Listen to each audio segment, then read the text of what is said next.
A lot of news tonight. I want to get it in. Our top story, something that Trump will likely confront tonight head-on at his rally. Yesterday, an anonymous figure claiming to be a senior official in the Trump administration authoring an op-ed in the New York Times bashing the president and his agenda and telling lies. Now, the deep state, unelected Washington bureaucrat, actually thinks he or she knows more than you. They know more about who should be president. Your vote to them means nothing. We are smelly Walmart, irredeemable deplorables to them. All while this anonymous figure hides behind the liberal New York Times. They are complicit in this. Now the Washington Post, get this, reporting that sleeper cells have awoken inside the executive branch of the United States of America. Think about that. A sleeper cell. A senior official who might have access to top secret classified information, who might have privileged insider knowledge about sources and methods. That's people's lives. Now actively working within our government against your commander-in-chief. The media won't say this, I will. This is extraordinarily dangerous to this great constitutional republic. And the disgusting hate Trump media, they are complicit in this cowardly betrayal. Moments ago, President Trump tweeted the following. Are the investigative, so-called, journalists of the New York Times, are they going to investigate themselves? Who is the anonymous letter writer? Now, of course, this coward could be one of literally hundreds of senior-level employees in the executive branch. We know that Trump's senior cabinet members and close advisors are all vehemently denying writing this op-ed tonight. We're calling whoever you are, come forward. You have purposely mischaracterized the president's conservative policies in your op-ed. In other words, you're lying about his effective handling of the economy, North Korea, his tough approach towards Russia. You obviously have your own agenda, your own political personal bias. You are an unelected, unaccountable, anonymous official. The American people did not hire you to do this. You have access, perhaps, to intelligence methods. Do you have knowledge of the president's plans to defend America? If so, are you going to try to undermine that? It's the right thing to do. If you really care about the country, as you so claim to do, as a super patriot, come forward. This country's safety is obviously not the goal of whoever this mysterious figure is, nor does the corrupt media in this country even care. What would happen if resistant sleeper cells had emerged in Obama's White House? Would the media be all in on that? This is all political, working in the shadows, undermining a sitting, duly elected president from within. These are the actions of a deep state super patriot who thinks they know better than you, we, us, we the people. These are actions of someone who thinks Trump never deserved to be president, that we were all wrong. These are the actions of someone who cares, what, about democracy and the sanctity of your vote? No. And what does the op-ed author mean? What does he mean when he writes this? Until one way or another, it's over, meaning the Trump presidency.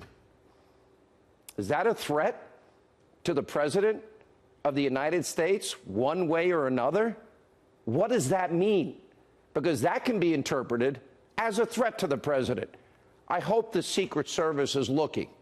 Now, sooner or later, whoever you are, you'll be gone. And by gone, I mean caught, exposed, fired, and probably held accountable for these horrible deeds, whatever you've done. Now we turn to another top story. This is huge news tonight. Breaking only minutes ago, The Hill's John Solomon reporting that Christopher Steele's phony Russian dossier was likely the basis for the ongoing witch hunt into Trump-Russia so-called collusion after it was pushed by several high-ranking deep state officials who all shared one thing in common: a political hatred for Donald Trump. Is what Solomon writes, quote, there is now growing confidence that the FBI's sudden pivot from Papadopoulos to Steele was driven by several officials, all with serious political baggage. Now we're talking about Andrew McCabe, Page, Strzok, and of course Bruce Orr and Christopher Steele, all Trump haters. And according to Solomon, we're learning that Bruce Orr was attempting to actually steer the FBI so-called Russia collusion investigation toward the phony Steele dossier much earlier than we previously thought. Now, several officials, all with serious political baggage, as he describes them. Remember, this is the dossier. This will all be traced back to Hillary. Many of the same figures protected her so she could stay in the race by exonerating her after she obviously committed felonies and crimes. And, of course, the DNC and Clinton funded this phony Russian steel dossier before the 2016 election. They funneled that money through that law firm. That money then goes to Fusion GPS. They hire a foreign national, a spy, Christopher Steele, and, by the way, the wife of a high-ranking, fourth highest-ranking member of the DOJ, Nellie Orr. They put it all together, op research, unverified lies against Donald Trump. No one verified this information. Nobody. Even Steele himself said under oath the contents were raw intelligence. He did not even stand by his own dossier. But it gets worse. The dossiers leaked to the press. Why? To influence you, the American people, with Russian lies. And worse than that, it spread throughout the highest levels of our federal government by Nellie Orr's husband, Bruce Orr, again, the fourth highest ranking official at the DOJ. And then it was used as the very basis for FISA warrants against a Trump campaign associate, Carter Page. And by the way, I'm told they withheld exculpatory evidence. That's the very basis for what is now Mueller's witch hunt, or even briefed. This is amazing. It starts with Hillary, the DNC, they pay for it. They get the money through funneled money to an op research group. Then it hires Christopher Steele. Then, of course, it's being used to get FISA warrants, but it's also being funneled to Mueller's pit bull, as described by the New York Times. Andrew Weissman, the contents of the dossier, he's updated through Bruce Orr. 70 contacts Orr and Steele have together. Hillary to Steele to Russia, right into Rob Mueller's office. Russian lies. You can't make this up. This is insane. A web of corruption and abuse of power surrounding a foreign actor, a phony Russian dossier in an effort to stop this man from becoming president and then destroy him after he did. Now, we did tonight reach out to all the deep state actors mentioned in Solomon's breaking report. So far, no response. But tonight, we do have some positive developments to report. We have 12 Republican lawmakers now calling on President Trump to declassify the retracted parts of multiple FISA documents, specifically pages 10 through 12, 17 to 34.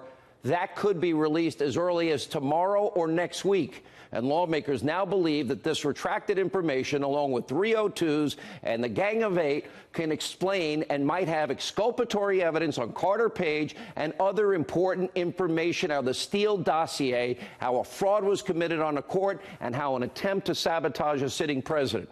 We'll have a lot more on this tonight. Also, more positive FISA developments. One former official who signed off on a FISA request against Page, we now know is subject of a grand jury investigation. That's called progress, finally.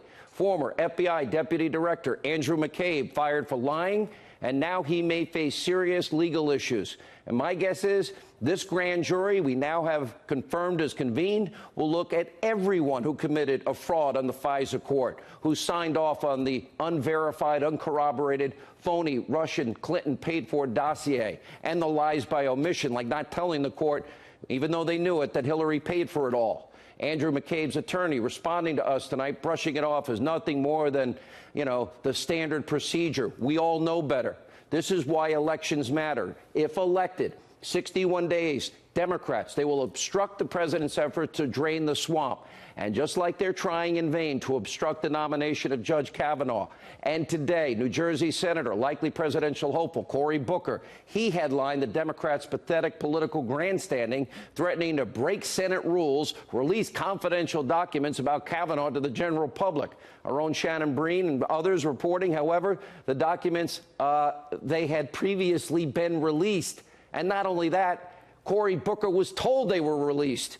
So still, he had to put on a show based on what he already knew was released for his adoring fans because he's running for president. I don't have time to run it now. But then he went on to call his actions today a Spartacus moment, even though he did nothing courageous.